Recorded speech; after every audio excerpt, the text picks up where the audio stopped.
அனைத்துலக உயிரோடை தமிழ் ILC தமிழ் உயிரோடை தமிழில் அன்பர்களே இலக்கின் சிந்தனை வாராந்த இலக்கு இணைய இதழில் பிரசுரிக்கப்படும் ஆசிரியர் தலையங்கம் அதனுடைய விளக்கத்தை உயிரோடை தமிழ் உறவுகளுக்கு எடுத்து வரும் நிகழ்ச்சியாக இலக்கின் சிந்தனை இடம்பெறுகின்றது. இந்த நிகழ்ச்சியில் எங்களோடு தமிழ் அறிஞர் மூத்த ஆய்வாளர் ஃபட்டிமார் மாஸ்டர் அவர்களும் பொறியியல் ஆய்வாளர் அரசு அவர்களும் இணைந்து விளக்கத்தை தரும் நிகழ்ச்சியாக இலக்கின் சிந்தனை இடம்பெறுகின்றது உயிரோடை தமிழில். இங்கே கலையத்தில் எங்களோடு மாஸ்டர் இணைந்திருக்கின்றார், அரசு அவர்களும் இணைந்திருக்கின்றார். வணக்கம் மாஸ்டர் அவர்களே. வணக்கம் தனஜானி. வணக்கம் வணக்கம் அரசு அவர்களே. வணக்கம் தனஜானி. வணக்கம் மாஸ்டர். இருவருக்கும் வணக்கத்தை தெரிவித்துக் கொண்டு இன்றைய இலக்கின் சிந்தனையின் ஆசிரியர் தலையங்கம் இலங்கை தீவில் ஈழத்தமிழரின் இறமையின் சமத்துவம் உறுதிப்படுத்தப்பட்டால் மட்டுமே நல்லிணக்கம் ஏற்படும். அதனை பற்றி ஆராய்வதற்கு முன்பு இப்பொழுது மார்கழி மாதம் நடந்து கொண்டிருக்கிறது. திருப்பவை பாடல்களும் திருவம்பாய பாடல்களும் ஒலிக்கின்ற காலம். அவர் சேர்த்து கிறிஸ்தவ மரபிலும் கிறிஸ்துவின் வருகைக்காக உன்னதத்திலே இறைவனுக்கு மாட்சி உண்டாக பூவிலகில் நன்மனுக்கு அமைதியாக என்ற கீதங்கள் ஒலிக்கின்ற அந்த மகிழ்ச்சியான நேரத்தில் நாங்களும் இன்றைக்கு எங்களோட ஆய்வை தொடங்குறதுக்கு முதல் சில பழைய தமிழ் பாடல்களை நினைவுறுத்தி கொண்டு தொடங்குவோம். அதில் முதலாவது பாட்டு என்னன்னு சொன்னால், என்ன நீங்கள் அத்தனை பேரும் உத்தமர்த்தானா சொல்லுங்கள், உங்கள் ஆசை நெஞ்சை தட்டி பார்த்து கொள்ளுங்கள் என்பது. இதை பற்றிய சவால் அரசியலுக்கு போறதுக்கு முதல் கண்ணதாசன் சில வரிகள் எங்களுக்கு இந்த மார்கழி பாட்டு மகிழ்ச்சிகளை கொண்டு போக நினைக்கிறேன். அதே மாதிரி இன்னொரு பாடல் சிவாஜி கணேசன் நடித்த படத்துல சிலர் சிரிப்பார் சிலர் அழுவார், நான் சிரித்து கொண்டே அழுகின்றேன். அதே மாதிரி வேறொரு பாடல் SS ராஜேந்திரன் படத்துல சொன்னாலும் வெக்கமடா சொல்லாவிட்டால் துக்கமடா துக்கமில்லாமல் வெக்கமில்லாமல் வாழுகிற இன்னொரு பக்கமடான். இந்த பாட்டுகள் வந்த காலத்துல எங்களுக்கு தெரியாது என்ன அரசியல் அனுபவத்துல கண்ணதாசன் பாடினாருண்டு. இப்பதான் தெரியுது எங்களுக்கு இத்தகைய ஒரு அரசியல் அனுபவத்துல கண்ணதாசன் இந்த பாடலை பாடியிருக்கிறார் என்ற உண்மை. அது மக்களுக்கும் விளங்கும் நினைக்கிறோம். அதே நேரத்துல ஸ்ரீலங்காவினுடைய நிறைவேற்று அதிகாரமுள்ள இன்றைய அரசு தலைவராகவும் அதே நேரத்தில் பாராளுமன்றத்தில் 3/2 பெரும்பான்மையை கொண்ட ஒரு ஸ்ட்ராங் கவர்மெண்ட் என்று சொல்லப்படுகின்ற பலமான அரசாங்கத்தை கொண்டு வரான் திகழ்ந்து கொண்டிருக்கின்ற அனுரகுமார திசாநாயக்க அந்த நில காரணமாக அரசியல்ல எப்பயும் அதிகாரம் கட்டமைக்கப்படல மற்ற அதிகாரங்கள் இணைந்து வர பார்க்கும். அந்த நிலை காரணமாக இன்றைக்கு உலகத்தில் இருக்கிற எல்லா நாடுகளும் அவரோட JVP-யோடு அவர்களுக்கு இருந்த தனிப்பட்ட விருப்புகளை தாண்டி தொடர்புகளை மேற்கொள்ள பார்க்கறத காண்றோம். கிட்டத்தட்ட எல்லா நாடுகளுமே அவருடன் ஒரு தொடர்பாடலை மேற்கொண்டிருக்கிறது. இது எங்களோட தமிழ் மக்களுக்கு ஒரு செய்தியை சொல்ல வேண்டும். நாங்கள் எந்த அளவுக்கு பலமாக இருக்கின்றோமோ அந்த அளவுக்கு தான் மற்ற நாடுகள் எங்களை தேடி வரும். நாங்கள் பலவற்ற நிலையில் எப்படித்தான் நாங்கள் எவ்வளவுதான் வீரவசனங்களை பேசினாலும் மற்ற நாடுகள் அதனை கருத்தில் எடுக்காது என்று நாங்கள் புரிந்து கொள்ள வேண்டும். அந்த வகையில் தான் இப்பொழுது இந்தியா அணுகுமுறை பயணம் என்று சொல்லப்படுகின்ற ஒரு புதிய அரசாங்க தலைவர் தெரிவு செய்யப்பட்டால் அவர் இன்னொரு நாட்டுக்கு சென்று அந்த நாடும் தன்னுடைய நாடும் நட்புறவு ரீதியாகவும் மூலோபாய நிலைகளிலும் எவ்விதமாக இணைந்து செயல்படலாம்னு சொல்லி ஆராய்கிற அந்த அணுகுமுறை பயணத்துக்கு இந்திய மத்திய அரசாங்கம் அழைத்திருக்கின்றது. இந்தியாவுடைய ஜனாதிபதியே உத்தியோகபூர்வமான அழைப்பினை வழங்கி இந்த வாரம் 15ஆம் தேதி 17ஆம் தேதி வரை அது இடம்பெற இருக்கின்ற நாளை அனுரகுமார திசாநாயக்க இந்தியாவுக்கு புறப்படுகின்றார். இந்த நேரத்தில் நாங்கள் ஒரு 2 செய்திகளை எடுத்து நோக்க வேண்டியிருக்கின்றது. ஒன்று என்னன்னு சொன்னால், இலங்கை தீவில் ஈழத்தமிழரின் இறமையின் சமத்துவம் உறுதிப்படுத்தால் மட்டும்தான் நல்லிணக்கம் என்றது இடம்பெறும். இலங்கையில பெரும்பான்மை சிறுபான்மை என்ற அடிப்படை 1931 டொனமூர் அரசியல் திட்டத்தின் மூலம் பிரித்தானிய காலனித்துவ அரசால் உருவாக்கப்பட்டது. அந்த வகையில் பார்க்க போனால் இலங்கை சனத்தொகையில 61 மில்லியன் சனத்தொகையில கிட்டத்தட்ட 58.5 மில்லியனாக இலங்கை தமிழர் அல்லாதவர்கள் இருக்கின்ற ஒரு சூழ்நிலையில இலங்கை தமிழரை அன்றகுமார திசநாயக்க கூறுகின்ற அந்த சமத்துவ ஆட்சிக்குள் கொண்டு வர முடியாது. அப்படி சமத்துவ ஆட்சிக்குள் கொண்டு வருவதாக இருந்தால் இலங்கை தமிழருடைய வடக்கு கிழக்கு தாயகம் அவர்களுடைய யாழ்ப்பாண வன்னி அரசுடைய நிலப்பரப்பாக இருக்கின்றது. அதே மாதிரி சிங்கள மக்களுடைய தாயகம் அவர்களுடைய கண்டிக்கோட்டை அரசுகளுடைய நிலப்பரப்பாக இருக்கின்றது. இந்த உண்மையை தான் 1926 எஸ்டபிள்யூ பண்டாரநாயக்க இங்கு கேம்பிரிட்ஜ் பல்கலைக்கழகத்தினுடைய கால் மார்க்சினுடைய 3வது கட்ட பேராசிரியர் கீழ் மார்க்சிசத்தை படித்துவிட்டு வந்த பொழுது ஜப்பானிய ரட்டசபா, கண்டி ரட்டசபா, கோட்டை ரட்டசபா என்று 3 தேசிய சபைகளை, நாட்டு சபைகளை அமைத்து அதன் மூலமாக நாட்டை கொண்டு செல்ல வேண்டும் என்று கூறிய அந்த அடிப்படை இப்ப கிட்டத்தட்ட 100 ஆண்டுகளை கிட்ட, இப்ப 1926 பேசப்பட்டு 1924 98 ஆண்டுகளுக்கு பின்னர் திரும்பவும் இலங்கையில இந்த தேசிய மக்கள் சக்தி 2 பங்கு வாக்கு பலத்தோட எந்த சட்டத்தையும் சட்டவாக்கம் செய்ய வேண்டிய நிலை வெள்ளமை இருக்கிற நிலையில புதிய அரசியலமைப்பு கொண்டே இருக்குது.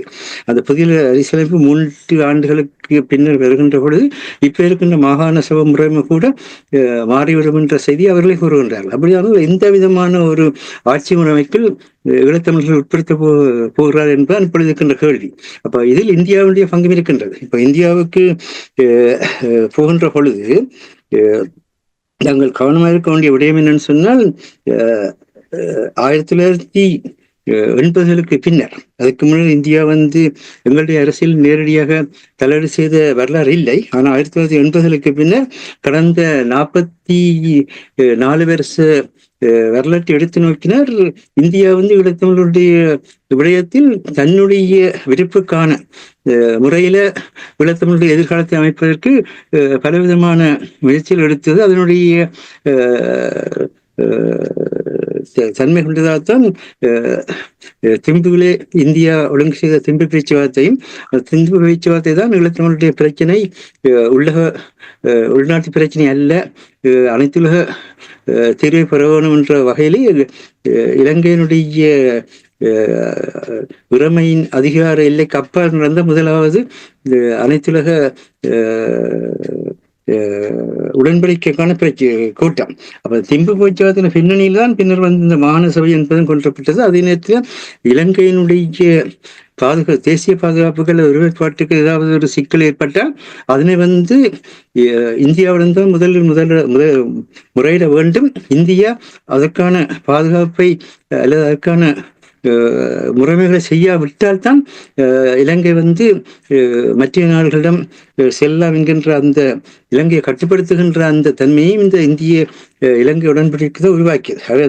அந்த அனைத்துலக உடன்படிக்கையினுடைய ஒரு அடையாளமாக தான் மாகாண சபை இருக்கின்றது. அந்த மாகாண சபை தமிழர்களுக்கான தீர்வை தராது என்பது விடுதலை புலிகளுக்கும் தெரியும், ஜேபிக்கும் தெரியும். அது வேற விடயம். ஆனால் அந்த தமிழர்களுடைய பிரச்சினை அனைத்துலக ரீதியில் தீர்க்கப்பட வேண்டும் என்பதற்கான ஒரு சர்வதேச தன்மையை தோற்றுவித்தது இந்த மாகாண சபை அறிமுகம்.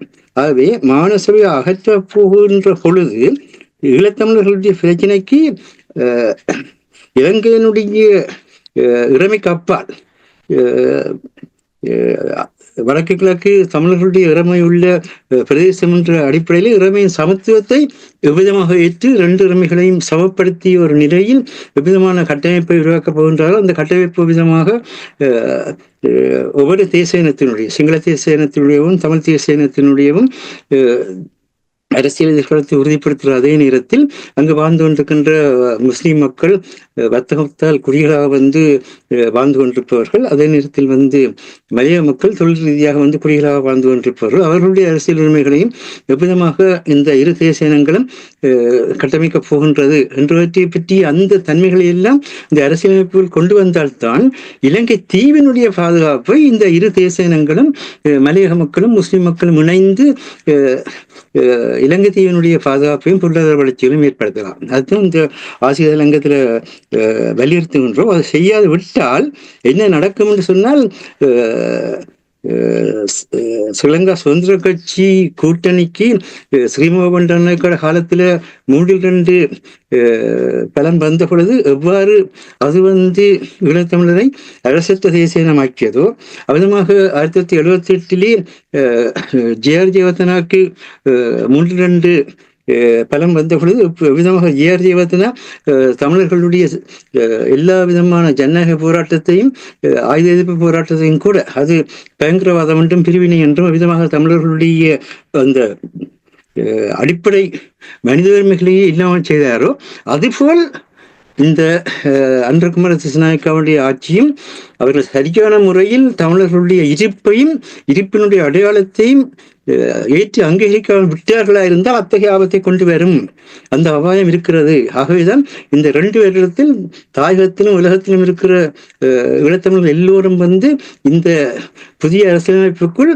இலங்கையினுடைய வரலாற்றின் உண்மைத்தன்மைகளின் அடிப்படையில் இலங்கையினுடைய இனத்துவத்தன்மைகளின் உண்மைத்தன்மையின் அடிப்படையில் அதனை அமைக்குமாறு கோர வேண்டும் என்பதுதான் இந்த ஆசிரியர் சங்கத்தினுடைய முக்கியமான கருத்தாக இருக்கிறது. அது நடைமுறைப்படுத்தப்பட்டால்தான் எதிர்பார்க்கிற நல்லிணக்கம் என்றது மக்களுடைய ஏற்படும், நல்லெண்ணம் என்பதும் ஏற்படும். ஆகவே இதற்காகத்தான் இந்த டிசம்பர் 14 இன்று நாங்கள் தேசத்தின் அன்டன் பாலசிங்கம் அவர்களுடைய 18வது நினைவேந்தலை நினைவு கூறுகின்ற நேரத்தில் அவருடைய இந்த பேச்சுவார்த்தை முயற்சிகள் பற்றிய கடிதங்களையும் எழுத்துக்களையும் ஆவணங்களையும் அன்றகுமார திசாநாயக்காவினுடைய அரசியலமைப்பு குழு ஒரு முறை என்றாலும் எடுத்து வாசிக்கும்படி கேட்கின்றோம். என்றால் அது ஒரு முறை என்றாலும் நீங்கள் விருப்பு வெறுப்புக்கு அப்பாற்பட்ட முறையில் எடுத்து வாசிப்பீர்களா இருந்தால் இலங்கை தீவினுடைய மக்கள் என்ற முறையில், நாங்கள் இலங்கையர் அல்ல, இலங்கை தீவின் மக்கள் இல்லை என்று கூறவில்லை. சிங்கள தேசியம் இலங்கை தீவினுடைய மக்களுடையதான், தமிழ் தேசியம் இலங்கை தீவினுடைய மக்களுடையதான். ஆக இலங்கை தீவினுடைய மக்கள் என்ற முறையில் நாங்கள் இருவரும் விதமாக எங்கள் பிரதேசங்களுடைய அரசியல் எதிர்காலத்தை நிர்ணயித்துக் கொள்ளலாம். அந்த நிர்ணயிப்புக்கு ஊடாக விதமாக நாங்கள் இலங்கை தீவினுடைய பாதுகாப்பையும் பொருளாதார எழுச்சிகளையும் உறுதிப்படுத்தலாம் என்பதை பற்றி சிந்திக்க வேண்டும் என்பது அந்த ஆசிரியர் சங்கத்தின் நோக்காக இருக்கின்றது. அதை மையப்படுத்தி இருக்கின்றோம். அதே நேரத்தில் இந்த முறை இந்தியாவுக்கு அணுகுமுறை பயணத்தை அன்றகுமார திசாநாயக்கா மேற்கொள்கின்ற பொழுது இந்தியாவினுடைய பிரதமர் நரேந்திர மோடியும் ஸ்ரீலங்காவுடைய முன்னாள் ஜனாதிபதி ரணில் விக்ரமசிங்காவும் கடந்த ஆண்டு ஜூலை 24 தொலைநோக்கு பார்வை என்கின்ற அடிப்படையிலே திருவண்ணாமலையினுடைய மாவட்ட அபிவிருத்தியை மையமாக வைத்து வெளியிட்ட அந்த அறிக்கையினுடைய நடைமுறையை பற்றி நிச்சயமாக இந்தியா வலியுறுத்தும் என்பது எல்லாருக்கும் தெரியும். அந்த அறிக்கை இலங்கையினுடையவும், அதாவது ஸ்ரீலங்காவினுடையவும் இந்தியாவினுடையவும் இறமையை பின்னி பிணைந்து ஒரு கூட்டாண்மை இறமையாக மாற்றிய தன்மை கொண்டது அந்த தொலைநோக்கு பார்வை என்கின்ற அறிக்கை. அந்த வகையிலே தான் இந்த நிலத்தடி இணைப்புகள், கடலடி இணைப்புகள், மற்றது பாதை இணைப்புகள், பாதை இணைப்புகளாக கொழும்பு மற்றும் பாதையை அமைத்து இந்தியர்கள் தங்களுடைய பொருளாதார தேவைகளுக்காக தங்களையும் தங்களுடைய பொருட்களையும் மூலதனத்தை நகர்த்துவதற்கான சுதந்திரமான தன்மைகள் இவையெல்லாம் அதுக்குள்ளே வருகின்றது. அப்படி வருகின்ற பொழுது அது விதமாக சீனாவுக்கு அது விதமாக முக்கியத்துவத்துக்கு முக்கியமான ஒன்றாக அமைகின்றது. சீனா தன்னுடைய நிலப்பாட்டை அதன் பின்னணியில் எப்படி அமைத்துக் கொள்ள போகிற என்ற கேள்வியெல்லாம் இருக்கிறது. அதே நேரத்தில் இந்த நிலத்தடி, நீரடி, கடலடி இணைப்பு என்பது 2023 பிப்ரவரியில் அமெரிக்க துணை செயலாளர் விக்டோரியா நுலண்ட் அமெரிக்க, ஆசிய மற்றும் பசிபிக் நாடுகள் இந்து மகாசமுத்திரத்தை பாதுகாப்பான முறையில் கையாள்வதற்கான தேவை என்று கூறியதும் இந்த இடத்தில் முக்கியமான ஒன்று. அந்த வகையில் அமெரிக்காவும் இந்தியாவும் அந்த பின்னணியில் இருக்கின்ற நாடுகள் இணைந்து ஒரு கட்டமைப்பை உருவாக்குவதற்கு ஆன ஒரு முயற்சியாகவும் அமைந்தது. ஆகவே இதனை சீனா எப்படி எதிர்கொள்ளப் போகின்றது, அந்த பின்னணியை விதமாக அன்றகுமார திசாநாயக்கா எதிர்கொள்ளப் போகின்ற என்பதெல்லாம் அவர் இந்தியாவுக்கு இந்த அணுகுமுறை விஜயத்தை மேற்கொண்டதன் பின்னர் சீனாவுக்கும் சென்று வந்ததன் பிறகுதான் தெளிவாகும். அதற்கு இந்த ஆசிரியர் சங்கம் எடுத்து கூறியிருக்கின்றது. நன்றி மாஸ்டர். நாங்கள் தொடர்ந்து உரையாடலாம். அரசர்களை உங்களிடம் வருகின்றேன். மாஸ்டர் இப்பொழுது உரையாடும் பொழுது கூறியிருந்தார், தமிழருடைய இருப்பையும் மற்றும் அங்கீகாரத்தையும் உறுதிப்படுத்துவது முக்கியம் என்ற விடயத்தை மாஸ்டர் இங்கே சுட்டிக்காட்டியிருந்தார். உங்களுக்கு தெரியும், அருண குமார திசாநாயக்காவினுடைய இந்த ஆட்சி மாற்றம், அவர் எத்தனையோ தடவைகள் கூறியிருக்கின்றார், கடந்து வந்த சிங்கள அரசியல் தலைவர்கள் போல் இல்லாமல் மாறாக அவர் அந்த நாட்டை இலங்கையர்களாக இன மத மொழி பேதமின்றி நடத்தப் போவது என்று கூறியிருக்கிறார். ஆனால் இங்கே எவ்வளவு தூரம் அனுரகுமார திசாநாயக்கா உணர்ந்திருக்கின்றார் அந்த நாட்டில் ஒரு சீரான நிலைமையை ஏற்படுத்துவதற்கு, சுபீட்சமான இலங்கை தீவை கட்டி எழுப்புவதற்கு, தமிழ் மக்களுடைய இருப்பை பாதுகாப்பதும் உறுதிப்படுத்துவதும் அங்கீகாரத்தை உறுதிப்படுத்துவதும் எவ்வளவு முக்கியம் என்று அவர் உணர்ந்திருக்கிறாரா? இல்லை என்றால் அது எவ்வாறான ஒரு மாற்றத்தை ஏற்படுத்தும் என்று நீங்கள் அவதானிக்கிறீர்கள்? என்னென்று சொன்னால், உண்மையில் இவர் தனது நாட்டை கட்டியெழுப்ப வேண்டும் என்று சொன்னால் அந்த ஒரு தேசத்துக்குள் இருக்கிற எல்லா இன மக்களுக்குமான அதிகாரங்கள் வழங்கப்பட வேண்டும். இதற்கு சிறந்த உதாரணம் அண்மையில் சிரியாவில் இடம்பெற்றது.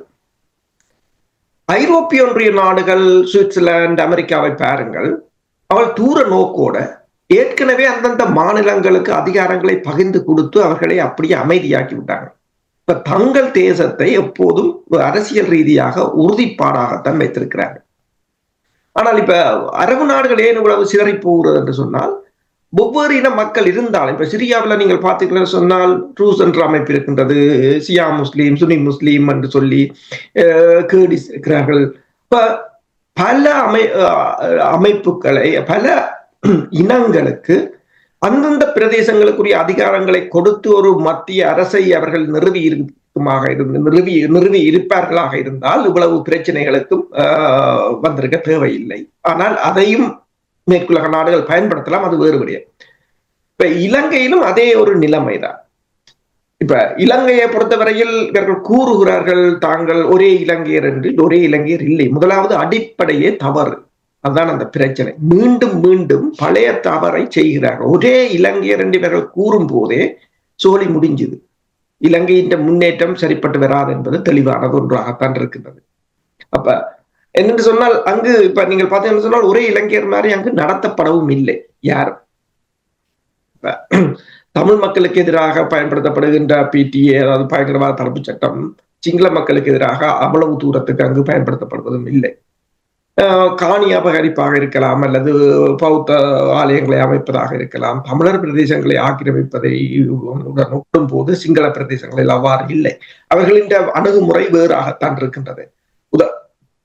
உதாரணமாக பார்த்தீங்கன்னு சொன்னால், இந்த அணுகுமுறைதான் மேற்குலக நாடுகளையும் கூட தமிழர்களின் பகுதியிலிருந்து விலத்தி வைக்கின்றது. உதாரணமாக பார்த்தீங்கன்னு சொன்னால், இந்த வாரம் ஜூலிசங், அமெரிக்காவின் தூதுவர் ஒரு தனது ட்விட்டர் தளத்தில் போட்டிருக்கிறார், அம்பேவெல ஃபார்முக்கு சென்று தாங்கள் USAID நிறுவனத்தின் உதவியுடன் மாடுகளை வளர்ப்பதற்கு உதவிகளை செய்ததால் கிட்டத்தட்ட 60,000 லிட்டர் பாலை அது வழங்குவதாகவும் இப்போது அந்த படங்களையும் போட்டிருக்கிறார்.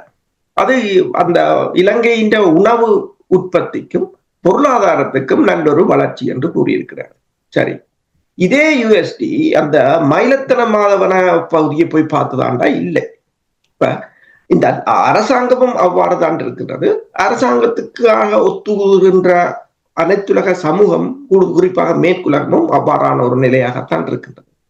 இப்ப பொருளாதார வளர்ச்சி என்பது, இப்ப இவர்கள் கூறுகிறார்கள், இந்த மாதம் டிசம்பர் மாதம் கிட்டத்தட்ட 90,000 உல்லாச பயணிகள் வந்திருக்கிறார்களாகவும், இது கிட்டத்தட்ட 1.9 மில்லியனை எட்டி விட்டதாகவும், இந்த வருட முடிவுக்குள் 2.2 மில்லியனை எட்டும் என்றும், இது 2018 அதாவது கோவிட்டுக்கு முன்னைய காலத்தை ஒப்பிட முடியும் என்றும் கூறியிருக்கிறார்கள். என்றால் அதுதான் அவர்களின் வருமானம். ஆனால் அதே சமயம் இன்னொன்றை கூறியிருக்கிறார்கள், கிட்டத்தட்ட 3 லட்சம் பேர் இலங்கையிலிருந்து வெளிநாடுகளுக்கு வேலை தேடி இந்த வருடம் இடம்பெயர்ந்திருக்கிறார்கள் என்றும் கூறியிருக்கிறார்கள். இப்ப நாட்டை பொறுத்தவரையில் பொருளாதார ரீதியாக அவர்களால் இன்னும் மீள முடியவில்லை. உதாரணமாக பாருங்கள், இந்தியாவில் இருந்து 2,000 தொன் அரிசியை இறக்குமதி செய்திருக்கிறார்கள். வன்னியில் இவ்வளவு வயல்கள் இருக்கின்றன, வளங்கள் இருக்கின்றன. இலங்கை உண்மையில் அரிசியில் தன்னிறைவானதுதான் இலங்கை. ஆனால் இன்று நிலைமை தலைகீழாக மாறிப்போய் இருக்கின்றது. அப்ப இவற்றை எல்லாம் சீர் செய்ய வேண்டும் என்று சொன்னால், இப்ப நீங்கள் பாருங்கள், வவுனியாவில் எத்தனை எத்தனை 100 குளங்கள் இருக்கின்றன. இப்ப மயிலத்தின மாணவனை வந்து ஒரு இந்த இலங்கை இந்த பால் உற்பத்தி நிறுவனத்துக்கு பாலை வழங்கக்கூடிய கடல் வளம். முதலில் அந்த பிரதேசங்களுக்குரிய அந்த மக்களுக்குரிய இன மக்களுக்குரிய அதிகாரத்தை இவர்கள் வழங்காது ஒரே தேசம் ஒரே இலங்கை என்று கூவிக்கொண்டு மீண்டும் பழைய நிலைமைக்கே செல்வார்களாக இருந்தால் நாடு பொருளாதாரத்தால் இவர்களால் முன்னகர்த்த முடியுமா என்றால் முடியாதாகத்தான் இருக்கு. இப்ப நீங்கள் பொருளாதாரம் தொடர்பாக இப்ப நீங்கள் நிறைய தடவைகள் கூறிவிட்டீர்கள். பொருளாதாரம் தான் அந்த ஆட்சி மாற்றத்தை கொண்டு வந்தது. அனுர குமார திசாநாயக்கா ஒரு சந்தர்ப்பத்தை கொண்டு வந்தது. ஆனால் அனுர குமார திசாநாயக்காவுடைய ஆட்சியினால் இதுவரையில் பொருளாதாரத்தில் எந்த ஒரு திருப்தி தரும் வகையில் எந்த ஒரு மாற்றத்தையும் காண முடியவில்லை என்று மக்கள் ஏற்கனவே சிங்கள மக்கள், இஸ்லாமியர்கள் மற்றும் தமிழர்களும் கூட அதிருப்தியை வெளிப்படுத்தி கொண்டிருக்கின்றார்கள். அப்படி என்று சொன்னால் அனுர குமார திசாநாயக்கா அந்த பொருளாதார நிலைமைகளை ஓரளவுக்கு சீர் செய்வதாக இருந்தால் தமிழ் மக்களுடைய அரசியல் தீர்வு முக்கியம். அதனூடாகத்தான் அந்த பொருளாதாரத்தை சீர் செய்ய முடியும் என்று நீங்கள் நம்புகிறீர்களா? அதுதான் முக்கியம். அடிப்படை காரணமே அதுதான்.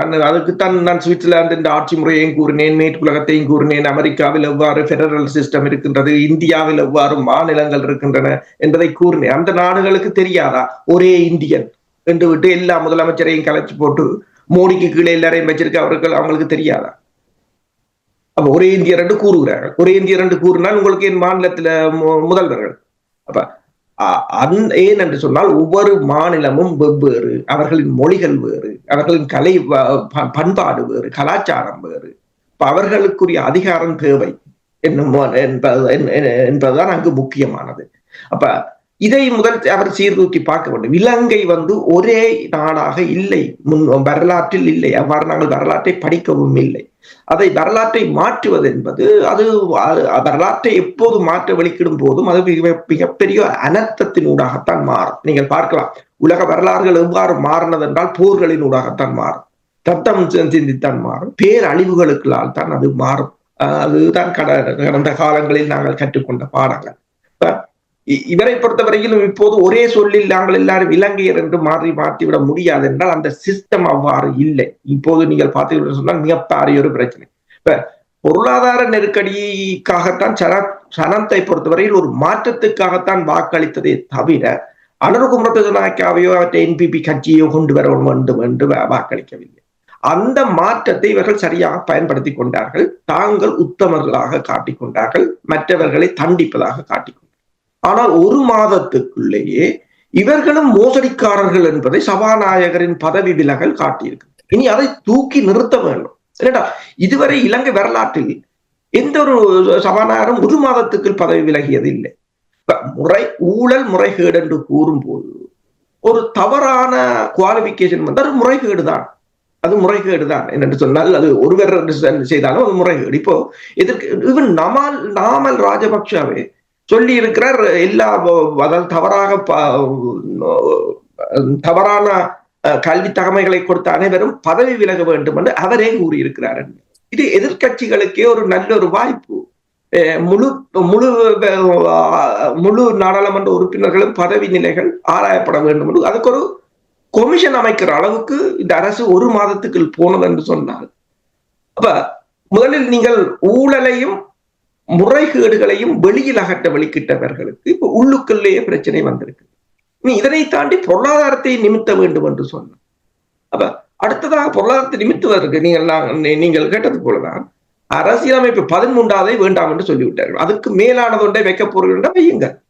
வைத்து முதலில் அந்த அதிகாரத்தை அந்த மக்களுக்கு கொடுங்கள். அதற்கு பிற்பாடுதான் இந்த பொருளாதாரத்தை மீட்பது என்பது பெரிய விடயமாக இருக்கா?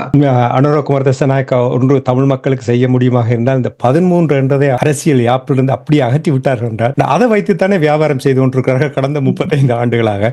அதற்கு ஒரு முற்றுப்புள்ளி வைப்பாராக இருந்தால் அதே அவருக்கு ஒரு வெற்றியாக நாங்கள் கூறலாம். சரி, நன்றி அரசோலே. மாஸ்டர், நீங்கள் உங்களுடைய ஆசிரியர் தலையங்கத்தில் ஈழத்தமிழரின் இறமையின் சமத்துவம் உறுதிப்படுத்த தொடர்பாக நீங்கள் கூறியிருக்கிறீர்கள். சமத்துவம் என்று நீங்கள் இப்பொழுது கூறும் பொழுது சிங்கள தேசத்தில் சிங்களவர்கள் இருக்கிறார்கள், தமிழ் தேசத்தில் தமிழர்கள் இருக்கிறார்கள். அந்த 2 கைகளும் தட்டினால்தான் ஓசை வெளியில் வரும் இல்லையா? அப்ப தமிழர் தரப்பில் இந்த நிலைமையை எவ்வளவு புரிந்திருக்கிறார்கள், அதை எவ்வாறு கையாள வேண்டும், எவ்வாறு அழுத்தத்தை பிரயோகிக்க வேண்டும் என்ற அந்த நிலைமை தமிழர் தரப்பிடம் இருக்கின்றது என்று நீங்கள் கருதுகிறீர்களா?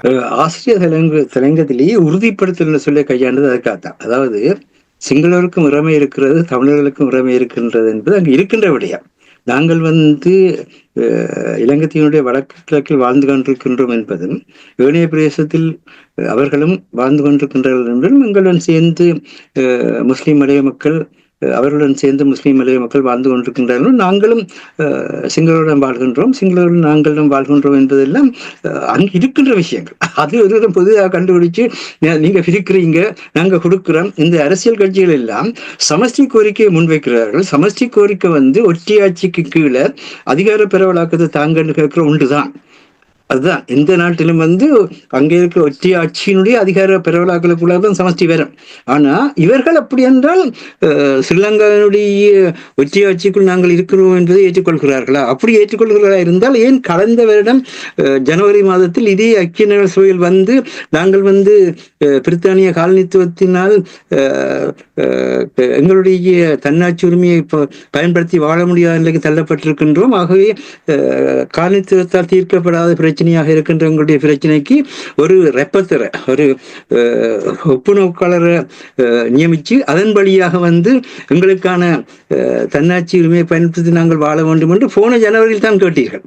இந்த ஜனவரியில் அந்த கேட்டது எங்க போன இல்லாமல் இந்த ஜனவரி வர்றதுக்கு இடையிலேயே சமஷ்டி என்று சொல்கின்றீர்கள். சமஷ்டி 1975ஆம் ஆண்டிலேயே தந்த செல்நாயத்தால் நேரடியாக பாராளுமன்றத்தில் வைத்து நாங்கள் 24 ஆண்டுகள் எல்லா விதமான அரசியல் முறைமைகளுக்காலும் வாழ முயற்சித்தோம். இனி எங்களுக்கான அரசியல் உரிமைகளை காலனித்துவத்துக்கு முன்னிருந்த நிலையில் எங்களால் பெற முடியாது என்பதற்காக நாங்கள் எங்களுடைய தன்னாட்சி உரிமையை பயன்படுத்துகிறோம் சொன்ன அந்த நிமிடமே முடிந்து போன கதைகள்.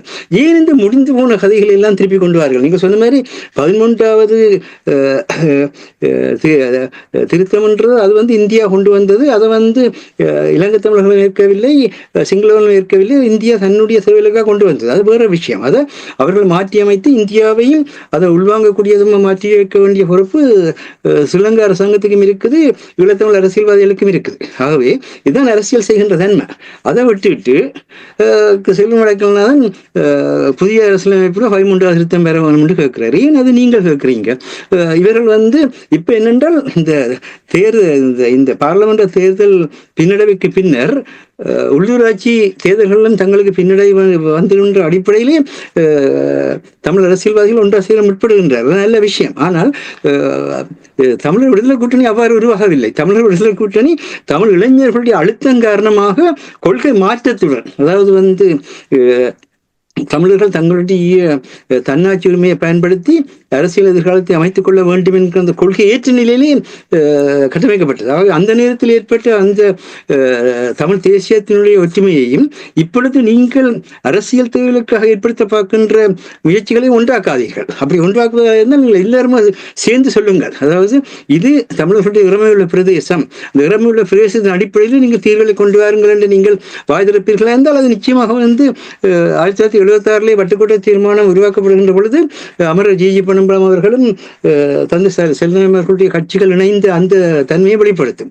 அவ்விதமான தன்மையை கொண்டு வேண்டும் என்பது உங்களுடைய விருப்பாக இருக்கின்றது. அதே நேரத்தில் பார்த்தீங்களா இருந்தால் எவ்வளவு தூரத்துக்கு இந்த பௌத்த அமுக்க குழுக்கள் பலம் பொருந்தி இருக்கிறதா இருந்தா, அமெரிக்கா ஒரு வருஷ விசாரணைக்கு பிறகு இலங்கையினுடைய நிர்வாகத்தில் ஊழல் செய்தார்கள் என்ற அடிப்படையில் இலங்கையுடைய 2 நிர்வாக அலுவலர்களுக்கு அமெரிக்காவுக்கு வரக்கூடாதுன்னு சொல்லி தடை உத்தரவு கொடுத்தது. உடனே மல்வத்த மகாநாயக்க தேரர் திப்பட்டிவ ஸ்ரீ சித்தாந்த சுமங்கல தேரர் இலங்கையில் இருக்கிற அமெரிக்க தூதுவர் ஜூடி சங்க அழைத்து அதற்கு விளக்கம் கேட்கிறார். பாருங்க, வல்லாண்மை மிக்க ஒரு அரசினுடைய இலங்கை தூதுவரை ஒரு சங்கம், ஒரு மதத்தினுடைய தலைமைத்துவத்தில் இருக்கிற ஒரு சங்கம், அந்த சங்கம் அழைப்பதும் அவர் போய் அங்க இப்படி ஒருவரிடம் நீதிமன்ற விசாரணைக்கு பிறகுதான் அந்த அதிகாரிக்கு மேல இந்த தீர்ப்பு வழங்கப்பட்டிருக்கின்றத சொல்லி போட்டு அதுக்கு பிறகு அமெரிக்கா எப்படி இலங்கைக்கு உதவி செய்து அவருக்கு முன்னால் ஒரு பெரிய பட்டியலையே சமர்ப்பித்திருக்கிறது என்றால் அமெரிக்கா அவர்கள் குழப்பக்கூடாது.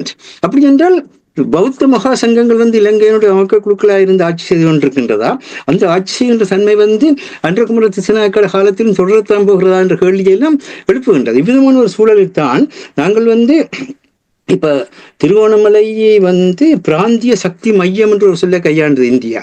இந்த பிராந்திய சக்தி மையம் என்று சொல்ல கையாளுறதால இந்தியா ஒரு கட்டித்தனமான விஷயத்தை செய்திருக்கின்ற அந்த இந்த பிராந்திய தலைமைத்துவத்தை ஸ்ரீலங்கா ஏற்றிருக்கின்றது என்று வெளிப்படுத்தி விட்டது.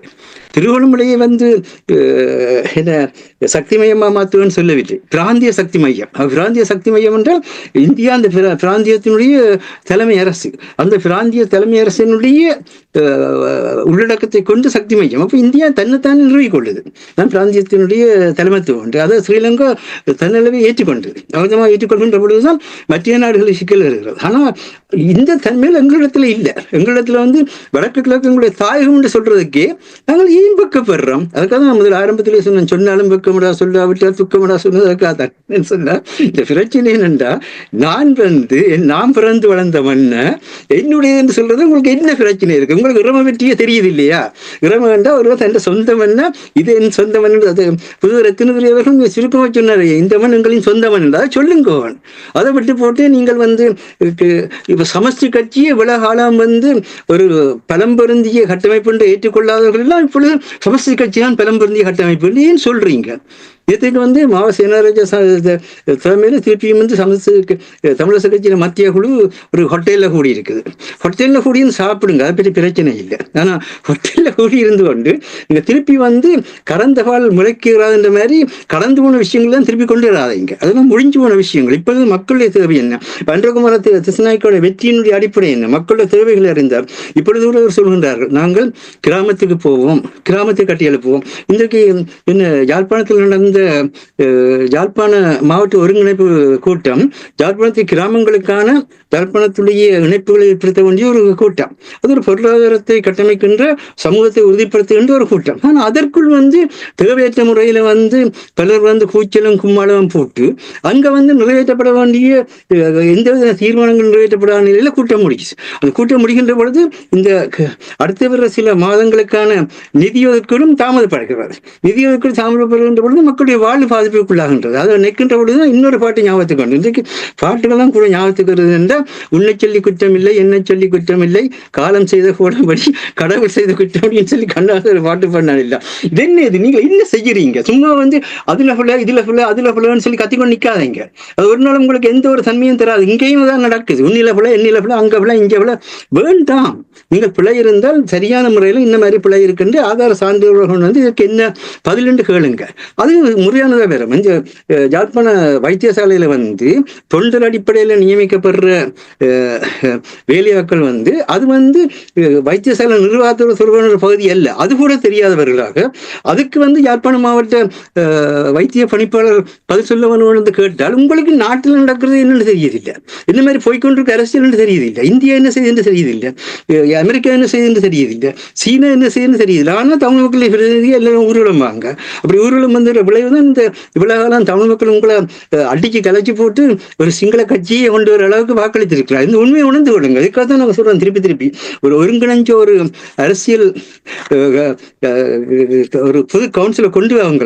அந்த பொது கவுன்சில் கொண்டு வந்தீங்கள்ட்ட தான் நீங்க துறைசார் நிபுணர்களை கொண்டு வந்து பிரச்சனையை தீர்ப்பீங்க. அதே நேரத்தில் இந்த இடத்துல தேசிய மக்கள் சக்தி இடதுசாரி தோழர்களாக தொழுதெழ முயலும் ஈழத்தமிழர்களுக்கு சிங்கள மார்க்சிசம் எத்தகைய என்பதை விளக்கும் வகையில் எல்லோருடைய பார்வையும் எல்லோருடைய குரலும் என்ற விருது வாக்கியத்தில் செயற்படும் மாடர்ன் டிப்ளமசி ஆய்வுதலில் செப்டம்பர் 28ஆம் தேதி கட்மான் நேபாளத்தில் உள்ள தெற்காசிய ஆய்வுகள் அபிவிருத்தி நிறுவனத்தின் ஆய்வாளர் சஹன் ரான்சு தாஸ் எழுதிய ஸ்ரீலங்காவின் மார்க்சிய தேசியவாதமும் தமிழர் பிரச்சனையும் என்ற ஆய்வு கட்டுரையில் அறகலிய போராட்டத்தில் பங்கு பெற்றிய சிங்கள அரசியல்வாதிகளும் பல்கலைக்கழக அறிவுஜீவிகளும் கூட சிங்களவர்களின் நத்தஞ்சாக எனப்படக்கூடிய மஹிந்த ராஜபக்சாவை அவருடைய ஊழல்கள் மற்றும் பொருளாதார வீழ்ச்சிகள் குறித்து ஆழமாக விமர்சித்தார்களே தவிர 2009 பிப்ரவரி 6 முதல் மே மாதம் 18 வரை அவருடைய ஆணையின் கீழ் செய்யப்பட்ட 40,000 முதல் 70,000 மேற்பட்ட தமிழ் மக்களை ஆடு மாடுகளை வெட்டுவது போல கொன்று குவித்த இன அழிப்பு குற்றங்கள் குறித்தோ 2009 பிப்ரவரி முதல் 2012 வரை திட்டமிட்ட முறையில் இராணுவத்தினரை கொண்டு அவர் செய்வித்த வெளிப்படையான இராணுவ ஆவணமாகவே உள்ள பாலியல் வன்முறைகள் குறித்தோ இது எங்கள் நாடு, நாங்கள் எங்கே போவோம் என ஹமாஸ் பலஸ்தீனியர்கள் போல் ஓலமிட்ட மக்கள் குறித்தோ இஸ்ரேலுக்கு இன்று எதிர்ப்பு தெரிவிக்கும் சிங்கள இடதுசாரிகள் கூட எதுவுமே பேசாது மௌனமாகவே அன்று செயற்பட்டனர் என எழுதியுள்ளமையை இந்த இடத்திலே நாங்கள் மீளவும் மீள்வதை செய்ய விரும்புகிறோம். ஏனென்று சொன்னால் சிங்கள மார்க்சிசம் என்னன்றதை தெரிஞ்சு கொள்ளுங்க. சிங்கள மார்க்சிசத்தை கொண்டு வந்து கால் மார்க்சிசமாகவோ லெனிசமாகவோ அல்லது மாவோயிசமாகவோ சிகரசமாக பார்க்காதீர்கள். அது 1980 முடிந்து போய்விட்டது. அதன் பின்பு அங்கே இருக்கிறது பௌத்த சிங்கள பேரினவாதத்தினுடைய மார்க்சிசம். அந்த தன்மையிலிருந்து அனுரா விடுபடுவாராக இருந்தால் அவருக்கு நன்றி கூறுகிறோம். அவர் சிங்கள மக்களுடைய ஊழல்களை, சிங்கள மக்களுடைய குடும்ப ஆட்சி முறைமைகளை, அதிகார துஷ்பிரயோகங்களை, மற்றது கல்வி மாற்றங்களை, அடுத்தது சட்டத்தின் ஆட்சியை கொண்டு வருவதற்கு செய்கிற நல்ல செய்களை நாங்கள் பாராட்டுறோம், செய்யுங்க. ஆனால் என்ன பிரச்சனைன்னு சொன்னால் இடதுசாரி தன்மையுடன் நீங்கள் செயல்பட்டு ஈழத்தமிழர்கள் தேசிய பிரச்சனையும் மொழி, மதம், நிறம், பிரதேசம், சாதியம் கடந்த முறையில் நீங்கள் தீர்க்க வேண்டும் என்று உங்களை அழைக்கிறோம். அப்படி செயல்பட்டீங்கன்னா நீங்கள் நாளைக்கு திறமையான ஒரு ஆசிய இடதுசாரி கட்சியாக நீங்கள் முன்னுக்கு வரலாம், இல்லை என்று இல்லை. இதை சீனா இதை கவனத்தில் எடுக்க வேணும். சீனா இதை கவனத்தில் எடுக்காமல் எங்களுக்கு மிகவும் தொடர்பு இல்லை என்று இப்போ அனுரகுமார திசுநாயக்காவுக்கு எல்லாரும் வாக்களித்தார் என்ற மாதிரி எல்லாம் பேசுவது, சீனா தன்னுடைய அடிப்படையான கொள்கைகள் அந்த மண்ணில் சேர்க்கப்படுவதை அவர்கள் உணர்கின்றார்கள். அவை வெற்றி எடுத்து கூறி வழிநடத்த வேண்டிய பொறுப்புள்ளதாகத்தான் இருக்கிறோம். அது குறிப்பாக புதிய அரசியலமைப்பு வருகின்ற பொழுது கம்யூனிட்டி என்ற அடிப்படையிலே ஈழத்தமிழனுடைய தேசத்தன்மை மாற்றப்பட இருக்கின்றது. அதனை தடுப்பதற்கான முயற்சி அவசியம் தேவையாக இருக்கு. அவை இந்த 2 வருடமும் உலகெங்கும் இருக்கின்ற தமிழர்கள் தயவு செய்து எங்களுடைய ஒருமைப்பாடுதான் இந்த பிரச்சனைகளுக்கெல்லாம் எதிர்த்து நிற்கக்கூடிய ஒரே ஒரு பலம். அதுதான் நீங்க உயிரோட தமிழ்ல நீண்ட காலமா உங்களோட வாய் கூறி களைச்சு போச்சு. அந்த அளவுக்கு சொல்றோம். நீங்கள் எல்லாருமே தமிழ் மக்களுக்கு சேவையாற்ற வேண்டும். நீங்க ஒவ்வொருவரும் தமிழ் மக்களுக்கு சேவையாற்ற வேண்டும் உங்களுடைய விருப்பம். ஆனா நாங்கள் என்ன சொல்றோம், இந்த தேசிய தன்மைக்கும் இறமைக்கும் எங்களுக்கு ஒருமைப்பாடு இல்லை என்று சொன்னால் கடைசி மட்டும் அது நடைமுறைக்கு வராது. இன்றைக்கு சிங்கள மக்கள் தேசிய ஒருமைப்பாட்டோட தங்களை இறமையை வெளிப்படுத்தி இருக்கிறதா நன்றி பலம் இருக்கின்ற எல்லா நாடுகளும் பின்னுக்கு ஓடுது. இந்த உண்மையை உணர்ந்து கொள்ளுங்கள். அதை விட்டு போட்டு நாங்கள் ஐஎல்சியில கதைச்ச கதையிலால தான் எங்களுக்கு பாராளுமன்ற ஆசனம் குறைஞ்சு போச்சு. அப்படி பாராளுமன்ற ஆசனத்தை குறைக்கிற அளவுக்கு ஐஎல்சிக்கு வலிமை இருக்குன்னு சொன்னால் நாளைக்கு ஐஎல்சி இலங்கை பிரச்சனையை தீர்த்து வைக்கிற வலிமை இருக்குன்றதை நாங்கள் பெருமையோடு ஏற்றுக்கொள்றோம். ஆனால் உண்மையில மக்கள் வெளிப்படைய வேண்டும் என்றால் எங்களுடைய நோக்கமே தவிர மக்களிடம் இருந்து உங்களுக்கான சக்தியை பெற்றுக் கொள்ளுங்கள். தேசிய தலைவர்கள் மக்களிடம் இருந்து தான் அந்த சக்தியை பெற்றார். அந்த ஆயுத எதிர்ப்பில் ஒவ்வொரு குண்டும் மக்களுடைய பலத்தில இருந்து பிறந்த எதிர்ப்பு என்பதை மறந்து விடாதீர்கள். அந்த தன்மையில நீங்கள் இப்பொழுது ஜனநாயக ரீதியாக சென்று கொண்டிருக்கின்ற பொழுது உங்களோட வாக்கு பலம் மக்களிடமிருந்து வர வேணும். கட்சிகளை வச்சு நீங்க விளையாடாதீங்க, கட்சிகள் செஞ்சு போயிடும். ஆனால் அதே நேரத்தில் நான் போன முறையும் சொன்னேன், அகில இலங்கை தமிழ் காங்கிரஸ் எவ்விதமாக கடந்த 80 ஆண்டுகளும் பணியாற்றினதை பற்றி ஒரு தெளிவான ஆய்வு வெளிவரவில்லை. ஆனால் அது ஒரு முக்கியமான கட்சி, பல விஷயங்களுக்கு தேவையா இருக்கிறது அந்த ஆய்வு. ஆனால் அதை செய்கின்றார்கள். எதை செய்ய வேண்டுமோ எதை செய்ய வேண்டும் அது செய்யப்படவில்லை. அதை விட்டு வேறு இன்னும் செய்து கொண்டிருக்கின்றார்கள். இதைத்தான் நாங்கள் திரும்ப இந்த உரையாடல் சொல்கின்றோம். ஒரு வகையில் நாங்கள் களைத்தும் போய்விட்டோம். சுருக்கமாக இப்ப நாங்கள் தங்கம் தகரமாக மாறுவதற்கு தயாராக இருப்பது போல் தெரிகின்ற ஒரு செயல்பாடுகளை பார்க்கக்கூடிய, இப்ப நீங்கள் கூறுங்கள் தமிழ் அரசியல்வாதிகள் எல்லோருமே சேர்ந்து செயல்படுவதற்கு தயாராக இருக்கிறார்கள் என்று நீங்கள் கூறுகிறீர்கள். ஏன் இவ்வளவு காலம் அவ்வாறான ஒரு சிந்தனை இருக்கவில்லை? இப்பொழுது அந்த ஒரு சிந்தனை ஞானம் பிறந்ததுக்கு என்ன காரணம்? அதான் இந்த தமிழ்ல ஒரு 3 எழுத்திருக்கு, பானா தானா வீதா வீணாண்டு பதவி என்று சொல்லி. இது பதவியை பற்றிய சிந்தனையை ஒழிய மக்களுடைய பதற்றத்தை பற்றிய சிந்தனை இல்லை, மக்களுடைய உரிமையை பற்றிய சிந்தனை இல்லை. மக்களுடைய பதற்றத்தை பற்றிய மக்களுடைய உரிமையை பற்றிய சிந்தனையாக இருந்தால் முதல் நீங்கள் மக்களுக்கான குரலாக ஒழித்துக் கொண்டிருக்கின்ற உயிரோட தமிழில் நீங்கள் பேசியிருக்க வேணும், உயிரோட தமிழை பலப்படுத்தி இருக்க வேணும். அந்த பின்னணியில எல்லா ஊடகங்களையும் முனைத்து ஒரு மிகப்பெரிய தேசிய ஊடகத்தை உருவாக்கி இருக்க வேணும். அவ்விதமாக ஒரு பலம் பொருந்திய ஒரு பொது கருத்துக்கோள் குளத்தை உருவாக்குறதுக்கு இருக்கிற வசதிகளை கூட அளிக்கிறீர்கள். பொது கருத்து குளத்தை உருவாக்குறதுக்கு இருக்கிற வசதிகளை நீங்க பலப்படுத்தினால்தான் பொது கருத்து குளத்துக்கூடாக உலகம் வந்து எங்களுக்கு என்ன பிரச்சனை என்று விளந்து கொடும். ஏதோ ஒரு மூலையில் இருக்கிற ஒரு மனிதன் வந்து கட்சிக்குள்ள ஒன்றும் சொல்ல முடியாது. அந்த வானொலியில வந்து எடுத்து சொல்லணும், இன்றைக்கு எனக்கு தண்ணி இல்லாம உலகம் இருக்கிறேன், இன்றைக்கு நான் வந்து சாப்பாடு இல்லாம இருக்கிறேன். சாதாரண மனிதன் வந்து சொல்றதுக்கான தளம் வந்து வானொலி மட்டும்தான், தொலைக்காட்சியும் அல்ல. அதையும் சொல்றோம் தெளிவாக. ஆனால் அந்த வானொலியை கூட நீங்கள் சீரடிச்சிட்டீர்கள். தேசிய தலைவர் அவர்கள் அங்கிருக்கின்ற எல்லா கிராமங்களுக்கும் கேட்கக்கூடியதாக இருக்கிற வானொலிக்கு தான் முக்கியத்துவம் கொடுத்தாங்க. அதன் பின்னர் தான் தொலைக்காட்சிக்கு முக்கியத்துவம் கொடுக்குறோம். தொலைக்காட்சியும் கருத்தை உருவாக்கத்தை செய்யுது, நாங்கள் இல்லைன்னு சொல்லவில்லை. ஆனால் இந்த இடத்திலிருந்து கேட்கக்கூடியதாகவும் எங்கேயும் இருந்து பெறக்கூடியதாகவும் இருக்கின்ற ஒன்று வானொலி. அது என்ன செய்திருக்கின்றீர்கள்? சமூக வலைத்தளங்களை பற்றி எல்லாரும் இன்றைக்கு காலம்பரை பார்த்தீங்கன்னா பிபிசியும் மைக்ரோசாஃப்டும் கூட சொல்லி இருக்கிறது, இந்த ஏஐ டெக்னாலஜி கீழாக ஃபேக்கான நியூஸ்கள்லாம் வருகிறது, அதன் விளைவாக வந்து ஊடகத்துறையே தடுமாறுகிறது என்று. அது இல்லாமல் இருக்கின்ற என்ன செய்யலாம்? நீங்கள் மக்களோட நாங்கள் ரிப்போர்ட்டர்ஸை வச்சு ஜேர்னலிஸ்டை வச்சு மக்களோட நாங்கள் சீட்புலமாக இருந்தால் இந்த இடையில வர்ற இந்த போலித்தனம் ஒன்றும் வராது. தயவுசெய்து நீங்கள் இந்த 2 வருஷத்துல இருந்தாலும் உரிமையுடன் கேட்கிறேன், நீங்க என்னதான் நீங்கள் எங்களை பற்றி விமர்சிங்க, அதை பற்றி பிரச்சனை இல்லை. ஆனா ஐஎல்சியை வந்து ஒரு பலம் பொருந்திய தேசிய மக்கள் ஊடகமாக நீங்கள் கொண்டு வந்தீங்கள்தான், இலக்கையும் வந்து அந்த மாதிரியான ஒரு அச்சு ஊடகமாக கொண்டு வந்தீங்கள் என்றால் உங்களுக்கு தான் அது நன்மையா இருக்கும் என்றதை நாங்கள் சொல்லிக்கொள்ள விரும்புகிறோம்.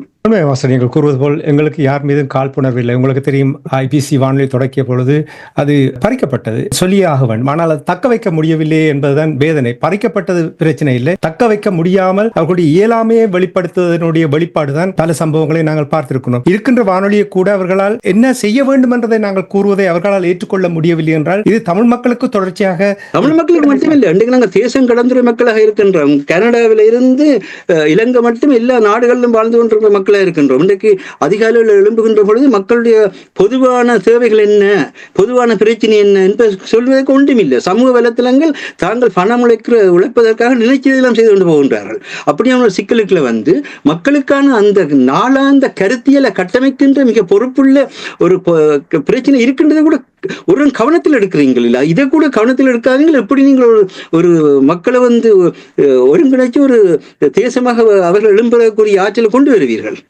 எனக்கு இன்று நீங்கள் கூறிய செய்தியை கேட்டது மகிழ்ச்சியாக இருக்கிறது. ஐஎல்சி தமிழ் வானொலி தங்களுடைய வாக்கு பலத்தை குறைத்து விட்டிருக்கின்றது, நாடாளுமன்ற உறுப்பினரை குறைத்து விட்டிருக்கின்றது என்று நீங்கள் கூறுகிறீர்கள். அதை கேட்கும்பொழுது எனக்கு மகிழ்ச்சியாக இருக்கின்றது. ஏன் தெரியுமா? 5 ஆண்டுகளாக ஒற்றுமையாக செயல்படுங்கள், சேர்ந்து செயல்படுங்கள், தமிழ் மக்களுக்காக உண்மையாக செயல்படுங்கள், வரலாறு ஒவ்வொரு நாளும் நீங்கள் செய்கின்ற விடயங்கள் வரலாற்றில் அங்கே பதிவு செய்யப்படுகின்ற விடயங்களை நாங்கள் தட்டி தட்டி தட்டி சொல்லி வந்திருக்கின்றோம். நான் நினைச்சேன் இவ்வளவு காலமும் சும்மா ஒரு செகுடன் காதல சங்கூதினது போல இருந்தது என்றுதான் நான் யோசிச்சேன். நாங்கள் ஒரு தாக்கத்தை ஏற்படுத்தி இருக்கின்றோம் என்று கேட்கும் பொழுது எனக்கு மகிழ்ச்சியாகத்தான் இருக்கின்றது. ஆனால் இந்த மகிழ்ச்சி எனக்கு உண்மையிலே விருப்பமான ஒரு மகிழ்ச்சி இல்லை. ஆனால் இவர்கள் மாற வேண்டும் என்றதுக்காகத்தான் நான் இதை கூறுகின்றேன். அந்த மாற்றத்தை இப்பொழுது நாங்கள் பார்க்கிறோம். எங்கள் மீது கல் எறியலாம், விமர்சனங்கள் வையுங்கள், பிரச்சனை இல்லை. ஆனால் நீங்கள் மாற்றத்தை ஏற்படுத்தி அந்த மக்களுக்கு நல்ல ஒரு சுபிட்சமான வாழ்வை ஏற்படுத்தி கொடுப்பீர்களா இருந்தால் அதே உயிரோட இன்றைய கால செய்தியில நேற்றைக்கு பௌர்ணமி தினத்தன்று தையிட்டியில வந்து பௌத்த விகார கட்டுறதுக்கு எதிராக வந்து நீங்கள் போயிட்டு அங்க போராடுகின்றீர்கள். பார்க்கல சந்தோஷமா இருக்கிறது. ஆனால் அங்க எத்தனை பேர் நிற்கிறீர்கள்? ஒரு 10-12 பேர் நிற்கிறீர்கள். இந்த தன்மை வேண்டாம். நீங்கள் வந்து மக்கள் முழு பேரையும் கொட்டி என்று அந்த இடத்துல வந்து நீங்கள் தலைமைத்துவம் தாங்கி போராடுங்கள்ன்றதான் நாங்கள் உங்களை அழைக்கிறோம். உங்களை தலைமைத்துவத்தை மக்கள் தலைமைத்துவம் மாற்றுங்கள்ன்றதான் அழைக்கிறோம். அப்படி நீங்கள் மாறுகின்ற பொழுது உங்களுடைய தலைமைத்துவத்தை பார்க்க எங்களுக்கு தான் மகிழ்ச்சி இருக்கிறது. நேற்று அதை பார்க்கிற பொழுது இப்போ 18 மாசமாக அந்த இடத்துல தையிட்டில விகார கட்டுறதுக்கு எதிராக போராடி கொண்டிருக்கிறீர்கள். ஆனால் ஒரு தாக்கம் வேற இல்லை. மக்களுடைய சக்தியை உங்களை இணைக்க முடியாமல் இருக்கிறது. மக்களுடைய சக்தியும் இணைக்கப்பட்டிருக்கும் இருந்தால் இன்னும் நடந்திருக்கும். இன்றைக்கு வந்து நீங்க சொன்ன மாதிரி தென்கிழக்கு பல்கலைக்கழகம் இந்த அரசாங்கம் ஒன்றும் செய்யல என்று தீப்பந்த போராட்டம் நடத்துறாங்க. நேற்றைக்கு யாழ்ப்பாணம் சேலத்துக்கு முன்னால வேலையற்ற பட்டதாரிகள் வந்து தங்களுக்கு இதுவிலிருந்து எதையும் செய்யல என்று போராட்டம் நடத்துறாங்க.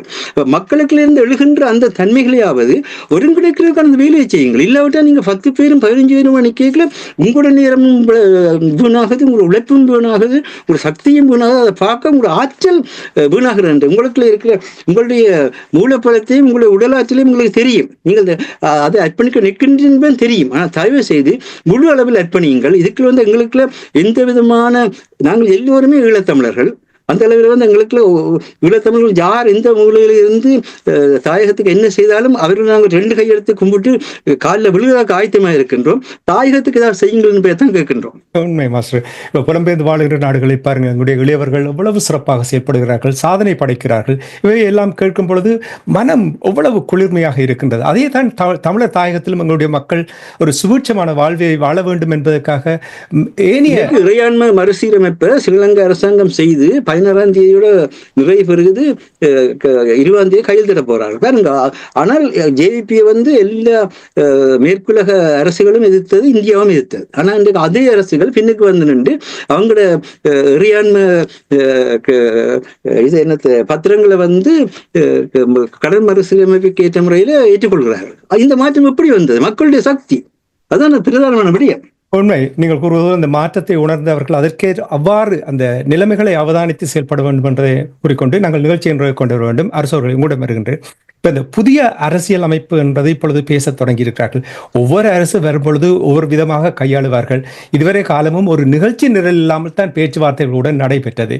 ஆனால் இந்த புதிய அரசியல் அமைப்பு என்று கொண்டு வருவதை எவ்வளவு தூரம் நம்பக்கூடியதாக இருக்கு? இப்ப ஏற்கனவே அவர்கள் ஒரு குழப்பகரமான செய்திகளை கொண்டு வந்தார்கள். முதலில் கூறினார்கள் மாகாண சபை முறைமை இல்லாமல் போகும் என்றார்கள். இல்லை, பிறகு திருப்பி இருக்கும் என்றார்கள். 13 வேறும் இல்லை என்றார்கள். பிறகு 13+ என்றார்கள். புதிய அரசியல் அமைப்பு என்றார்கள். நிலையாக அந்த நாட்டில் ஒரு சரியான முடிவுக்கு வருவதற்கான திட்டத்தோடு அவர்கள் இருக்கிறார்களா? அது முக்கியம் என்று நீங்கள் நம்புகிறீர்களா? புதிய அரசியல் அமைப்பு முக்கியமா?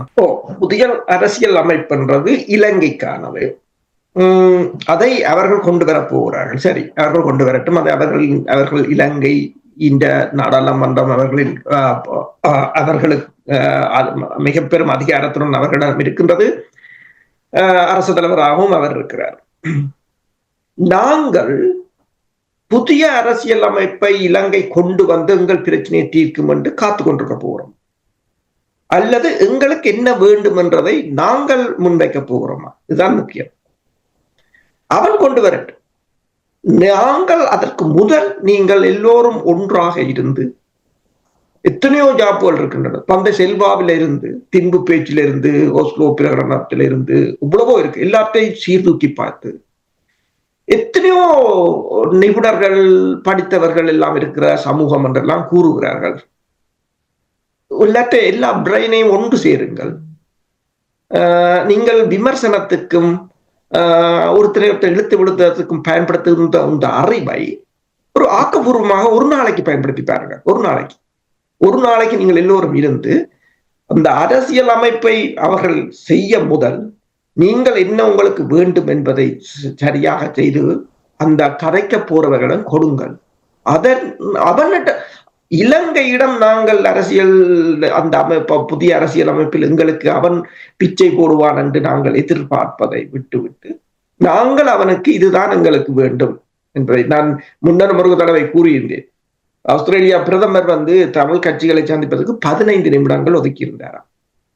அப்ப இங்கிருந்து போனவர்களில் அந்த 15 நிமிடத்தில் முதல் 5 நிமிடங்களுக்குள்ளேயே ஒருவர் ஒன்றை கூறுகிறார், மற்றவர் இன்னொன்றை கூறும் போது அவர் அந்த 5 நிமிடத்தில் அந்த சந்திப்பை முடித்துவிட்டு சொன்னாராம், நீங்கள் என்ன கதைக்க போறோம் என்று சேர்த்து கொண்டு வாங்கோ, நான் பிறகு இன்னொரு டைமை தாரன் என்று 15 நிமிடம் அவர் இதை அங்க புலம்பெயர் அமைப்புகள் ஏற்படுத்தி கொடுத்திருந்தன. இங்கிருந்து போன நாடாளுமன்ற உறுப்பினர்கள் அது 2004 அந்த ஆண்டு கால பகுதிகள்.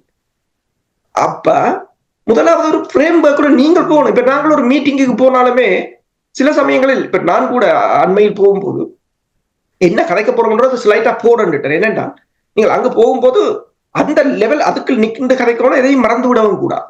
அதுக்காகத்தான் இப்ப நாங்கள் பிரசன்டேஷன் செய்ய போறது, அது நான் என்ன கதைக்க போறோன்றது எனக்கு முதல் தெரியணும் என்றதான். இப்ப இந்த அரசியல் அமைப்புக்குள் இன்னும் காலம் இருக்கின்றது. அரசியல் அமைப்பு வந்தா பிற்பாடு இலங்கை அதை கொண்டு வந்தது, இலங்கை இதை கொண்டு வந்தது, போனவர்கள் இதை கதைக்கவில்லை, அதை கதைக்கவில்லை என்று வெளியில் இருந்து 1000 விமர்சனங்களை சொல்லலாம். ஆனால் அதற்கு முதல் ஒன்றை கேட்க வேண்டும், நீங்கள் என்ன செய்தீர்கள் என்று. உதாரணமா பாருங்கள், அண்மையில் இந்த மனித உரிமைகள் ஆணைக்குழு உலக மனித உரிமைகள் தினம் வந்திருந்தது 10ஆம் தேதி. அப்போது ITJP ஒரு அறிக்கையை வெளியிட்டிருந்தது. நாங்கள் இலங்கையின் 60 அதிகாரிகள், அரச ஊழியர்கள், படை அதிகாரிகள் மீது தடைகளை கொண்டு வர வேண்டும் என்று தாங்கள் பரிந்துரை செய்திருக்கிறோம். மேற்குலக நாடுகள், அமெரிக்கா, பிரித்தானியா எல்லாவற்றுக்கும். அதற்கு காரணம் என்னென்றால் தங்களிடம் கிடைத்த முறைப்பாடுகள். அப்போது அவர்களிடம் கிடைத்த முறைப்பாடுகள் கொஞ்சம் 40,000 50,000 பேர் காணாமல் போனது என்று கூறியிருக்கிறீர்கள். அதற்காக இந்த தமிழ் அமைப்புகள் போராடி வருகின்றன. ஆனால் அவர்களிடம் கிடைத்த முறைப்பாடு அன்றைய காலகட்டத்தில் ஒழுங்காக சாட்சியங்களுடன் பதிவு செய்யப்பட்டது 340. அப்ப அவர்கள் மீண்டும் மீண்டும் அறிக்கை விட்டார்கள், எத்தனையோ அமைப்புகள் உங்களிடம் இருக்கின்றன, ஏதாவது ஒரு அமைப்பை கொண்டு வந்து செய்ய சொல்லுங்கள் என்று. அதை நான் பேசிய போது எங்களுக்கு சொன்னது என்னென்றால், அவர்கள் அமெரிக்காவுடன் இயங்குகிறார்கள், இஸ்ரேலுடன் இயங்குகிறார்கள், சீனாவுடன் இருந்து இயங்குகிறார்கள், எங்களை ஏமாற்றி விடுவார்கள் என்ற. அப்போ நான் யோசித்தேன், இவங்களிடம் மிகப்பெரிய திட்டம் இருக்கின்ற அவையை விட. இன்று வரையிலும் ஒன்றுமில்லை. இன்று வரையிலும் விமர்சித்தவர்களை காணவும் இல்லை, அவர்கள் எதுவும் செய்ததாகவும் இல்லை. இப்பவும் அவர்கள் தான் இந்த 60 பேர் மீது தடையை கொண்டு செயற்பாடு முக்கியமானது ஒன்று. அப்ப இந்த அரசியல் அமைப்பு வரப்போகிறது என்பதை விட தீவிரமாக இயங்க வேண்டியது தமிழ் அமைப்புகள். ஸ்ரீதரனும் கயந்திரகுமார் பொன்னம்பலமும் அங்கு போய் கதைப்பார்கள் என்று சொல்லிவிட்டு அவர்களை விமர்சனம் செய்வதால் எந்தவித பயனும் ஏற்பட போவதில்லை என்பதை நாங்கள் தெளிவாக எல்லோருடைய கடமை. தமிழர்கள் தானே, இந்திய தமிழர்களை விட்டு விடுங்க, ஈழத்தமிழர்கள் எல்லோரும் நீங்க தமிழர்கள் தானே, எல்லோரும் தேசியத்துக்கு தானே என்று சொல்லிக்கொண்டு கூவிக்கொண்டு திரிகிறீர்கள். சரி, இது ஒரு சந்தர்ப்பம், உங்களுக்கு சந்தர்ப்பம் கிடைக்கிறதை இப்ப அவர்கள் சிரியாவில் அந்த எதிர்ப்பு படைக்க ஒரு சந்தர்ப்பம் கிடைச்சது, அவன் படுவா பயன்படுத்திட்டான். அவன் சந்தர்ப்பத்தை கிடைக்க நீங்கள் தவற விட்டுட்டு வெளியிலிருந்து கூவுவதால் இந்த பிரயோசனம். நிச்சயமாக நான் கூறாமல் நீங்கள் கூற வேண்டும் என்பதற்காக அந்த கேள்வியை கூட்டேன். கூறி கூறி கூறி களைத்து போய்விட்டேன் என்பதைத்தான் என்னால் கூற முடியும். இதே நேரத்துல அரசு சொன்ன அந்த விஷயத்த இன்றைக்கு ஜஸ்மின் சுக்கா வெளியிட்டிருக்கிற அறிக்கையில மிக தெளிவா சொல்றா, சர்வதேச உண்மை மற்றும் நீதிக்கான திட்டம் ஸ்ரீலங்காவின் பாதுகாப்பு படையினர் இந்திய அமைதிய படையினருக்கு எதிரான 60 தலைவண்டுகளை விடுத்தும் பிரித்தானிய அரசாங்கம் இன்று மட்டும் ஏனிதை எந்த நடவடிக்கையும் எடுக்கவில்லை. காசாவுக்கும் இலங்கை பிரச்சனை வடிவா ஒப்பிட்டிருக்கிறார். அப்ப அவ குரல் கொடுக்கல கூட அதை சப்போர்ட், அதுக்கு ஆதரவு தெரிவிச்சு இங்க இருக்கிற சர்வதேசத்தோட வேலை செய்யணும் என்று ஒருவரும் பிரித்தானிய அரசாங்கத்தை எதுவும் இதுவரை கேட்க இல்லை, மௌனமா இருக்கிறார்கள். ஆனா எங்கேயோ இருக்கிற ஒரு உண்மைக்கும் நீதிக்குமான குரல் கொடுக்கிற ஒருவர் குரல் கொடுக்கிறேன். ஆனா அந்த குரல் கொடுக்கப்பட்டு இப்ப கிட்டத்தட்ட ஒரு 48 மணித்தியாலம் ஆகுது. 48 மணித்தியாலத்தை இதுவரை பிரித்தானிய அரசாங்கத்திட்ட இது குறித்து ஒரு எதிர்கேள்வி கேட்கிற ஒரு விதமான ஒரு நடவடிக்கையும் தொடங்கி இருப்பதா எங்களுக்கு தெரியாம இருக்கிறது அடுத்த விஷயம். அதான் அவர் சொல்ற விஷயம். அதாவது நாங்கள் எங்களுக்கு உரிய நாங்கள் கேட்காமல் மற்றவர்கள் எப்படி தர போறார்கள், அதான் இருக்கிற பிரச்சனை. என்றால் இதுவரையில் எந்த ஒரு அமைப்பும் அந்த அறிக்கை சரியோ பிழையோண்டு கூடவே திறக்கவில்லை. சரியோ, அப்ப அதுதான் அந்த மிக மிக முக்கியமான விடயம். அவர் ஒன்றை ஆணித்தரமா கொடுக்க, பிரித்தானியாவுக்கு தடை செய்ய வேண்டிய கடமை உண்டு என்று ஆணித்தரமாக கூறியிருக்கிறார். அந்த ஆணித்தரமான எங்கள் தமிழ் அமைப்புகள் ஏதாவது கூறியிருக்க ஆணித்தரமா போய் உரிமையோட கேட்கிறோம் என்று சொல்றேன். ஏனென்றால் நீங்கள்லாம் சேர்த்த நீங்களாம் அந்த சிஸ்டத்தை குழப்பினீங்க. உண்மைதான். நீங்கள் ஊர்ல சில்வர் அந்த காலத்துல இந்த கை காட்டி கொண்டு கதைக்கொண்டு ஒரு வழக்கம் இருந்தது. அப்ப சென்ட் பீட்டர்ஸ்க்கு ரெக்டரா இருந்த ஃபாதர்ஸ் என்ன சொல்வீனம் என்றால், முதல்ல கையை கீழோட சொல்லுவாங்க. என்ற ஒரு மனிதனுக்கு முன்னால கை கட்டி உன்னுடைய எண்ணத்தை சொல்றதுக்கு தயங்காத, நீ சொல்லி போட்டு அதற்கான எதிர்விளைவை எதிர்கொள் சொல்லுவார்கள். அதான் இந்த இடத்துல சொல்ல விரும்புறோம். உண்மை, நீங்கள் கூறிய பாடல் தான் ஞாபகம் வருது. உயிரோடை தமிழ் அன்பர்கள் சார்பாக உங்களுக்கு நன்றியை கூறிக்கொண்டு, உறவுகள் இதுவரை நேரமும் இலக்கின் சிந்தனை நிகழ்ச்சியில் இணைந்திருந்தீர்கள். இங்கே கலையத்தில் மூத்த ஆய்வாளர் தமிழ் அறிஞர் ஃபட்மார் மாஸ்டர் அவர்களும் போரியல் ஆய்வாளர் அரசு அவர்களும் இணைந்து விளக்கத்தை தந்ததற்காக இருவருக்கும் நன்றியை கூறி தனாஞானி இந்த நிகழ்ச்சியை கொண்டு வருகின்றேன். நன்றி, வணக்கம் மாஸ்டர். நன்றி, வணக்கம் அரசு. நன்றி, வணக்கம். நன்றி.